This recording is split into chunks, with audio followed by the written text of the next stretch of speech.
পেয়ে যাবেন। দোকান ভাড়া দিয়েছি, দোকানে বিড়ি সিগারেটও বিক্রি করে আর অন্য কিছু বিক্রি করে।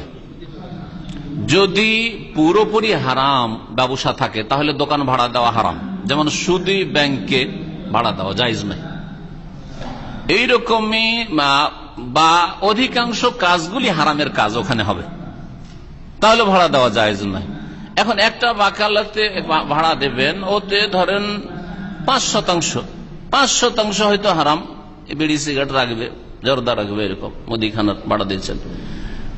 এই ক্ষেত্রে মাসলা, এই ক্ষেত্রে যদি আপনি এইরকম লোকদেরকে ভাড়া না দিয়ে আপনি বাঁচতে পারেন, তাহলে এটা আপনার জন্য ইমানের পূর্ণতা, উদখুলু ফিস সিলমে কাফা, পুরোপুরি ইসলামে প্রবেশ করো। আর যদি দেখা যায় যে এইরকম লোক আজকালকার মুসলিম সমাজে পাওয়া মুশকিল, তাহলে আকাশ থেকে নিয়ে আসতে হবে, আকাশ থেকে নিয়ে আসতে হবে। যদি এইরকম হয় তাহলে আপনি ক্ষতিগ্রস্ত। অনেক টাকা দিয়ে আপনি একটা দোকানপাট তৈরি করেছেন আর ভাড়ায় কাস্টমার পাচ্ছেন না, ভাড়ার লোক পাচ্ছেন না। এই জন্য যে প্রথমে শর্ত যখন লাগাচ্ছেন যে আমি বিড়ি বিক্রি করতে দেবো না, জর্দা বিক্রি করতে দেবো না, বাকিটা বিক্রি করুন, বলছেন না তাহলে নেব না, হ্যাঁ তাহলে নেব না। তো এই ক্ষেত্রে খানিকটা নিরুপায়ের কাছাকাছি, যার ফলে বা ক্ষতিগ্রস্ত থেকে বাঁচবেন, আর এতে অল্প কিছু ক্ষতি রয়েছে, সেই জন্য হয়তো জায়েজ হতে পারে, আল্লাহু আলাম।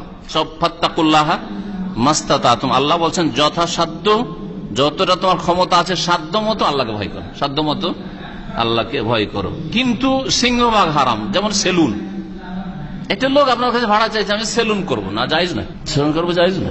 এইরকম যেগুলো দেখবেন যে অধিকাংশ ইনকামটাই তার হারাম ইনকাম।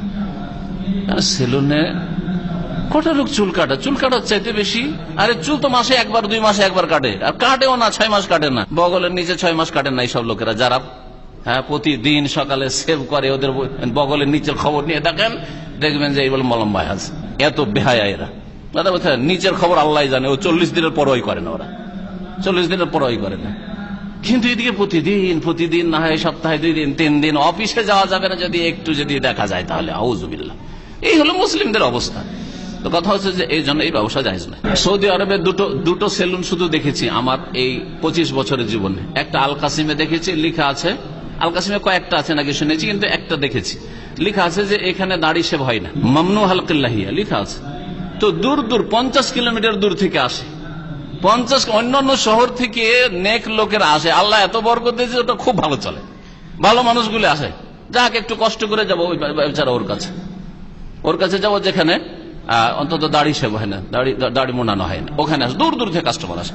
আর একটা খাবজিতে আছে, আমাদের একদিনই ভাই তাফাজুল ভাই আছে, খাবজিতে একটা সেলুন আছে, ওখানেও লেখা আছে, কারণ ওর মালিক হচ্ছে দিনদার মানুষ, বলছেন না এখানে দাড়ি শেভ করা চলবে না। তো ওখানে দূর থেকে খাবজিতে হোক, দূর থেকে বসে ওকে আমি জিজ্ঞেস করেছি, আমি প্রোগ্রামে গিয়ে জিজ্ঞেস করেছি যে এইভাবে আজকাল চলে, পেটের ভাত হয়? বলছেন আলহামদুলিল্লাহ যথেষ্ট হয়, দূর থেকে লোকেরা আসে, আলহামদুলিল্লাহ। তো আল্লাহর উপর ভরসা করতে হবে, ভালো মানুষ অবশ্যই যাবে। দাম্মামে সুপার মার্কেট আছে, আমি অ্যাডভার্টাইজ করছি না, 2টো সুপার মার্কেট আমার জানা আছে যেখানে বিড়ি সিগারেট মোটেই পাওয়া যায় না, কিচ্ছু পাওয়া যায় না।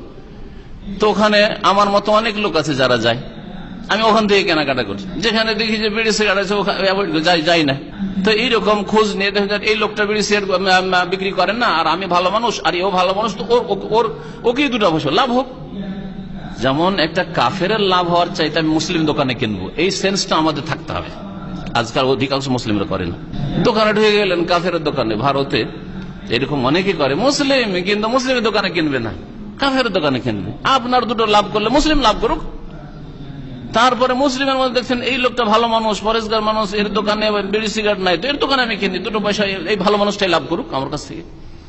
এরকম হওয়া উচিত। একটু দূরে ঠিক আছে, আমাকে একটু হেঁটে যেতে হলো অথবা গাড়ি করে যেতে হলো, ঠিক আছে যাই, কষ্ট করে যাই। এইরকম আমাদের ইমানি জজবা হওয়া উচিত। আল্লাহ যেন তৌফিক দান করেন।